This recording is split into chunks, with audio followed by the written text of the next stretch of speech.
দরিয়ানগরে parasailing থেকে সাগরে পড়ে এক পর্যটক নিহতের ঘটনার পর প্যারাসেলিং বন্ধ রেখেছে জেলা প্রশাসন। আমরা এখন যেখানে রয়েছে, গতকাল যে ঘটনাটি ঘটেছে, অক্ষর সৌভিক রায় নামে একজন পর্যটক প্যারাসেলিং থেকে পড়ে নিহত হয়েছেন, সেই প্যারাসেলিং পয়েন্টে আমরা রয়েছে। এটি দরিয়ানগরের ঠিক সামনেই। এই প্যারাসেলিং পয়েন্টের কার্যক্রম এখন যেমনটি দেখছি বন্ধ রয়েছে।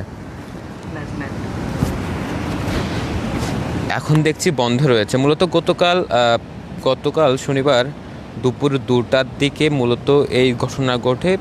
এখানে প্যারাসেলিং করতে আসেন অক্ষর সৌভিক রায় নামে একজন পর্যটক। তিনি এসেছেন খুলনা থেকে। তিনি খুলনার পানিয়াখামার এলাকার শেখর রায়ের ছেলে। তিনি এবং তার বন্ধুরা মিলেই কক্সবাজার সমুদ্র সৈকতে ঘুরতে এসেছিলেন। পরে গিয়ে এই জায়গায় দরিয়ানগর পয়েন্টে প্যারাসেলিং করতে আসেন এবং করার এক পর্যায়ে আকাশে ওড়ার মুহূর্তে তাৎক্ষণিক প্যারাসেলিং থেকে ছিটকে পড়ে সাগরের মধ্যে ছিটকে পড়ার পর তাকে উদ্ধার করতে যায় এখানকার যারা কর্মরত ছিলেন তারা। তবে উদ্ধার করে হাসপাতালে নিয়ে যাওয়ার পথে, অর্থাৎ হাসপাতাল নিয়ে যাওয়ার আগে তার মৃত্যু হয়েছে, এমনটি বলছেন চিকিৎসকরা।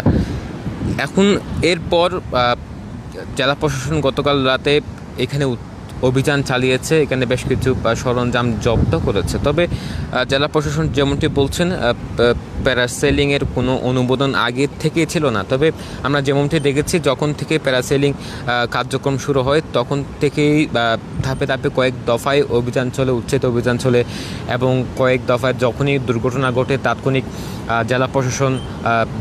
জেলা প্রশাসনের ঘুম ভাঙে। কিন্তু এরপর আমরা যেমনটি দেখি, গতকালকে যে মৃত্যুর ঘটনার পর জেলা প্রশাসন দাবি করছে তাদের অনুমোদন ছিল না। অন্যদিকে এখানে যারা এই প্যারাসেলিং কার্যক্রম পরিচালনা করেন তারা যেমনটি বলছেন, তারা নির্দিষ্ট পরিমাণ বাৎসরিক মোটা অঙ্কের টাকা দিয়ে বা তারা কার্ডের মাধ্যমে এই ব্যবসা পরিচালিত করছিল। তবে এই নিয়ে মূলত এখন এখানে একজনের সাথে কথা বলবো, আমাদের সহকর্মী আজিম মিহাদের সাথে। আচ্ছা, এই জায়গায় যে ঘটনাগুলো ঘটছিল গতকালকে, আমরা যেমনটি দেখি যখনই দুর্ঘটনা ঘটে এরপর জেলা প্রশাসনের ঘুম ভাঙে এবং জেলা প্রশাসন থেকে বলা হচ্ছে যে তাদের নির্দিষ্ট কোনো অনুমোদন নেই প্যারাসেলিংয়ে। এই বিষয়টি নিয়ে কি জানেন? বা অবশ্য অনুমতিপত্র আছে, তাদের অনুমতি নিয়েই তো এটা করছে। কিন্তু আমাদের প্রশ্ন হলো, অনুমতিটা দিল কেন? তাদের পরপর 3বার এখানে অভিযান চালানো হয়েছিল, এই ঘরগুলো উচ্ছেদ করা হয়েছিল, তাদের এটা বন্ধ করে ফেলা হয়েছিল। এর আগেও 3-4বার দুর্ঘটনা ঘটছে। কিন্তু এগুলো আসলে আসছে কীভাবে, কোথা থেকে আসছে? এটা নিশ্চয়ই জেলা প্রশাসনের পর্যটন শাখা থেকে দিচ্ছে, জেলা প্রশাসন জড়িত আছে, সবাই জড়িত আছে। এখন দুর্ঘটনা একটা হয়ে গেছে, সব দায় হয়ে গেছে যে প্যারাসেলিংয়ের মালিক, তার সবার দায় আছে। সবার দায় না থাকলে তো এরকম একটা ঝুঁকি নিয়ে এরকম কক্সবাজারের সবচেয়ে ঝুঁকিপূর্ণ একটা জায়গার মধ্যে তো এগুলো করা সম্ভব না। কারণ এখানে একটা প্যারাসেলিং করতে গেলে আমরা স্বাভাবিকভাবে নর্মাল যে একজন বোকা মানুষ, একজন সবচেয়ে কম জানা মানুষের তো মাথায় থাকবে যে তার জন্য একটা এখানে মেডিকেল টিম রাখা দরকার, যারা একটু হেলথ চেক আপ করবে ওঠার আগে, তারপরে উদ্ধারকর্মী রাখা দরকার। তাদের এখানে তো কিছুই নাই। জাস্ট একটা মানুষকে বাতাসের মধ্যে ছেড়ে দেওয়া, উঠাই দেওয়া, সে মরলো কি বাঁচলো তাদের কোনো খবর নেই। মাঝে মধ্যে পড়ে আহত হয়, এবার মারা গেল। এই দায়িত্ব আসলে কেউ এড়াইতে পারবে না। এটা অত্যন্ত দারুণ একটা জিনিস। প্যারাসেলিং এটা অত্যন্ত সুন্দর একটা জিনিস। এটা পর্যটন, এটা উপর থেকে কক্সবাজারের যে সমুদ্র পাহাড় মিলিয়ে যেই অপূর্ব সৌন্দর্য, সেটা উপভোগ করার জন্য এটা চমৎকার একটা সিস্টেম, চমৎকার একটা ব্যবস্থা। কিন্তু সমস্যা হচ্ছে আপনি সেই ব্যবস্থাটা প্রপারলি করছেন কিনা। এটা তো জেলা প্রশাসন কোনোভাবে দায় এড়াতে পারে না। তাদের যে বিচ ম্যানেজমেন্ট কমিটির মাধ্যমে বিএমসি ফান্ডে কোটি কোটি টাকা প্রতি বছর নেয়, কত টাকা নেয়, কে নেয়, কোথায় নেয়, কীভাবে নেয়, কোথায় যায়, এগুলো সব টাকা দিচ্ছে ওদের বিএমসিতে। এই বিএমসি থেকে একটা পয়সা তো সরকার পায় না, সব টাকা তোরা বাগবাটোয়ারা করা খায়। এই জন্য এই পর্যটনের নিরাপত্তার ব্যবস্থার তাদের কোনো কিছু মাথায় আসেও না, যায়ও না। এরা শুধু আছে যে আপনি হোটেল রুমে যদি 10-12 জন নিয়ে যদি আপনি বৈঠক করেন, সেখান থেকেও টাকা নেবে তারা। এটা ওদের দায়িত্বই হচ্ছে টাকা নেওয়া, টাকা নিয়ে লুটপাট করে খেয়ে ফেলা। বিএমসির কোনো দায়িত্ব কি এখানে নাই? বিএমসি এখানে নিরাপত্তার কোনো ব্যবস্থা করছে? বিএমসির যে অনেকগুলো স্টাফ আছে তারা কী করে, কোথায় ডিউটি করে? তো এটা হচ্ছে অত্যন্ত ন্যাক্কারজনক একটা ঘটনা। প্রকৃত অর্থে কক্সবাজারে পর্যটন খাতকে বুঝে এরকম জেলা প্রশাসক পাঠানো দরকার, এরকম কর্মকর্তাদের পাঠানো দরকার। আমাদের এখানে যা পাঠাইছে আল্লাহর রহমতে এগুলো আমাদের মাথার উপর বোঝা হয়ে আছে। আমরা জানি না যে এই বোঝাগুলো কখন নামে মাথা থেকে। আমরা চাই এই বোঝাগুলো নেমে যারা পর্যটনকে ফিল করতে পারবে, যারা বুঝতে পারবে, যারা অনুধাবন করতে পারবে যে এই জিনিসটা এখানে করা দরকার, তাদেরকে আনা উচিত। শুধুমাত্র অনুমোদন দিয়ে টাকা নিয়ে বাগবাটোয়ারা করার কর্মকর্তাদের আমরা আসলে চাই না।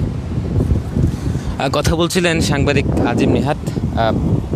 যেমনটি বলছিলাম, গতকাল এখানে এই প্যারাসেলিং পয়েন্টে একটি ঘটনা যেখানে একজন পর্যটক নিহত হয়েছেন।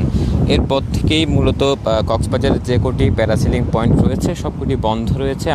আমরা ঠিক সেই জায়গায় রয়েছে গতকালকে যে জায়গায় ঘটনাটি ঘটেছে। মূলত প্যারাসেলিং করতে গিয়ে যে নিয়ম কানুন, সে নিয়ম কানুন সম্পর্কে অনেক পর্যটক অবগত নন বা তাদেরকে অবগত করা হয় না। একই সাথে পর্যটকের নিরাপত্তার জন্য যে সর্বোচ্চ ব্যবস্থা সেটিও কিন্তু আমরা এই প্যারাসেলিং পয়েন্টে তেমন একটি লক্ষ্য করি না।